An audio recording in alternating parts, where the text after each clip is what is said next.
నేను జిల్లా సహకార అధికారి, సంగారెడ్డి జిల్లా సహకార అధికారిని.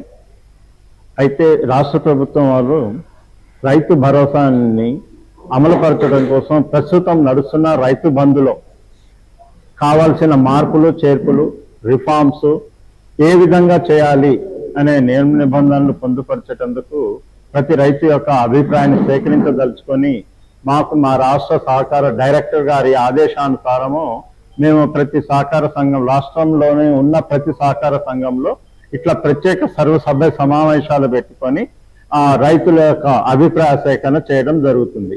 ఇక మన జిల్లాకి వస్తే మన జిల్లాలో 53 ప్రాథమిక వ్యవసాయ సహకార సంఘాలు ఉన్నాయి. ఈ యొక్క సర్వసభ్య సమావేశాలు 29 జూన్ 2024 నుంచి 4వ తారీఖు జూలై 2024 వరకు జరపవలసి ఉన్నది.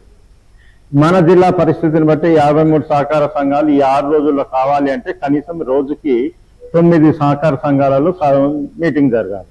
ఈ 9 సహకార సంఘాలకి 3 అధికారులను నియమించడం జరిగింది ప్రత్యేక అధికారులుగా.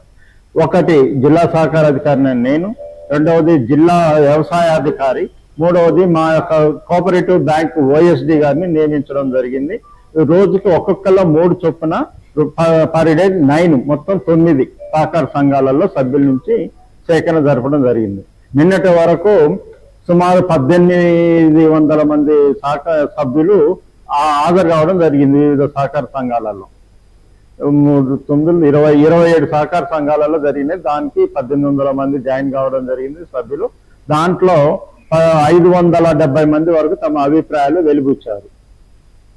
ఇది ఇంకా రేపు 4వ తారీఖు వరకు కొనసాగుతుంది. వీటిని ఏ రోజుకి ఆ రోజు మేము క్రోడీకరించి టాబ్యులర్ ఫార్మ్ లో చేసి రాష్ట్ర ప్రభుత్వానికి నివేదించడం జరుగుతుంది. లాస్ట్ గా 4వ తారీఖు మొత్తం జిల్లాలో ఎంతమంది హాజరయ్యారు, ఎంతమంది అభిప్రాయాలు చెప్పారు, వారు చెప్పిన అభిప్రాయాలు ఒక్కొక్క అభిప్రాయాన్ని ఎంతమంది సభ్యులు వెలిబుచ్చారు అన్నది టాబ్యులర్ ఫామ్ లో రాష్ట్ర ప్రభుత్వానికి నివేదిస్తారు.